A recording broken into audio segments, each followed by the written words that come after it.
اللہ تبارک و تعالیٰ کی معافی حاصل کرنے کا ایک اہم ذریعہ جو قرآن و حدیث نے بتایا وہ یہ کہ تم دوسروں کو معاف کرنے کی عادت ڈالو. تم دوسروں کو معاف کرنے کی عادت ڈالو. کسی نے تمہارے ساتھ زیادتی کی ہے، کسی نے تمہارا حق چھینا ہے، کسی نے تمہارے ساتھ برائی کی ہے، تو تمہیں حق تو ہے، شریعت نے حق دیا ہے اس سے انتقام لینے کا، بدلہ لینے کا. جتنی برائی اس نے کی ہے اتنی تم بھی کر لو، جائز ہے. لیکن قرآن و حدیث نے فضیلت اس کی بیان کی ہے کہ بدلہ نہ لو، معاف کر دو، معاف کر دو. جب یہ کام بندہ کرتا ہے تو اللہ تعالیٰ فرماتے ہیں جب میرا بندہ اپنے صاحب حق کو معاف کرتا ہے تو میں تو زیادہ اس بات کا حقدار ہوں کہ میں اس کو معاف کروں. اور کیسے پیارے انداز میں قرآن کریم نے فرمایا،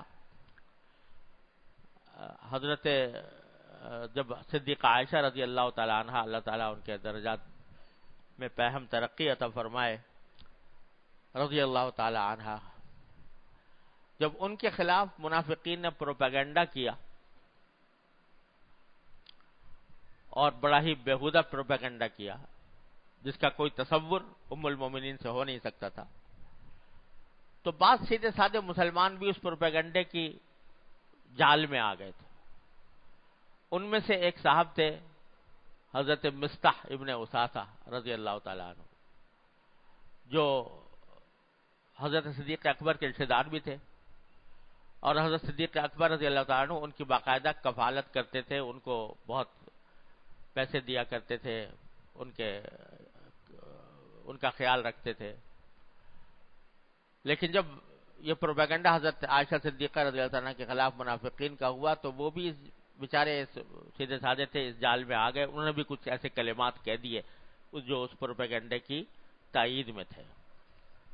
ظاہر ہے صدیق اکبر رضی اللہ عنہ کو غصہ آنا ایک طبی بات تھی کہ ایک جھوٹا پروپیگنڈا، میں اس آدمی کے ساتھ اتنا احسان کر رہا ہوں، صلہ رحمی کرتا ہوں، اس کے خیالات کا خیال رکھتا ہوں، اور یہ میری بیٹی کے خلاف اس طرح کے پروپیگنڈے کا ایک حصہ بن گیا.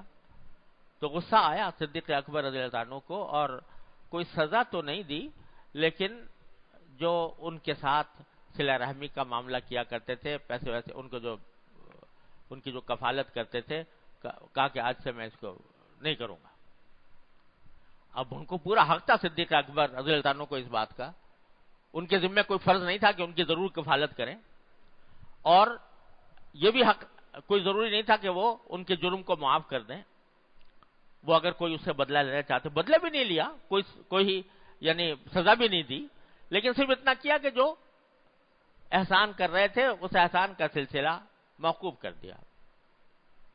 قرآن کریم کے آیت نازل ہو گئی، وَلَا يَأْتَلِ أُولِي الْفَضْلِ مِنْكُمْ وَالسَّعَةِ أَنْ يُؤْتُوا أُولِي الْقُرْبَى. کیا عجیب حضرت صدیق اکبر کے بارے میں آیت نازل ہوئی ہے. تو جو لوگ فضیلت رکھنے والے ہیں اور کشادگی رکھنے والے ہیں وہ اس بات میں کوتاہی نہ کریں کہ اپنے رشتہ داروں کو جو دیا کرتے تھے اس سے باز آ جائے. وَلَا يَأْتَلِ الْفَضْلِ وَالسَّعَةِ أَنْ يُؤْتُوا أُولِي الْقُرْبَى.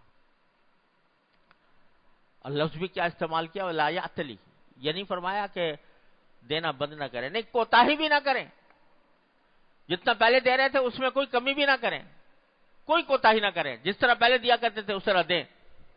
پھر کیا پیارا جملہ ارشاد فرمایا، الا تحبون ان یغفر اللہ لکم. کیا تم یہ پسند نہیں کرتے کہ اللہ تمہاری مغفرت کر دے؟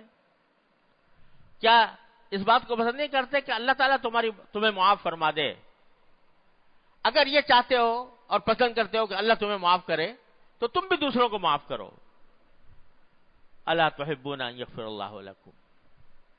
قرآن شریف میں جگہ جگہ ولیعفوا ولیصفحوا، معاف کر دو، درگزر کر دو، برائی کا بدلہ اچھائی سے دو. فرمایا کہ صلہ رحمی کرنے والا وہ نہیں ہے جو بدلہ کرے، کہ دوسرا اگر میرے ساتھ اچھائی کرے گا تو میں اس کے بدلے میں اس کے ساتھ اچھائی کروں گا، بلکہ وہ ہے کہ جو دوسرا تو اس کی قطع رحمی کر رہا ہے اور یہ اس کے جواب میں صلہ رحمی کرتا ہے.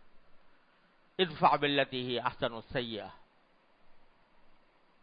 برائی کو کی مدافعات اچھائی سے کرو. فَإِذَا الَّذِي بَيْنَكَ بَيْنَهُ عَدَاوَةٌ كَأَنَّهُ وَلِيٌّ حَمِيمٌ. تو اس کا نتیجہ یہ ہوگا کہ جس تمہارے ساتھ جس کی دشمنی ہے وہ تمہارا جگری دوست بن جائے گا. لیکن فرمایا وَمَا يُلَقَّاهَا إِلَّا الَّذِينَ صَبَرُوا.